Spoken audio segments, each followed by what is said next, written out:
Hello and welcome to our tutorial on how to edit a section in your YouTube channel on your PC. Whether you want to customize the layout or highlight specific content, we'll walk you through the steps. Step 1.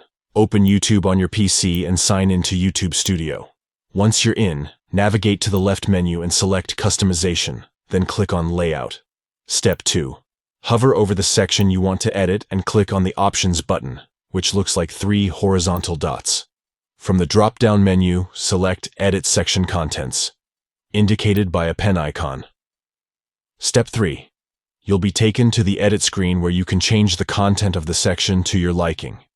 This could include rearranging videos, adding playlists, or updating the section title and description. Step 4. Once you're happy with the changes, click on Publish to make your edits live on your channel. And there you have it. You've successfully edited a section in your YouTube channel on your PC. Now you can customize your channel's layout and highlight your best content for your viewers to enjoy.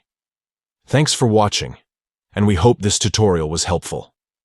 Don't forget to like and subscribe for more useful tips on managing your YouTube channel.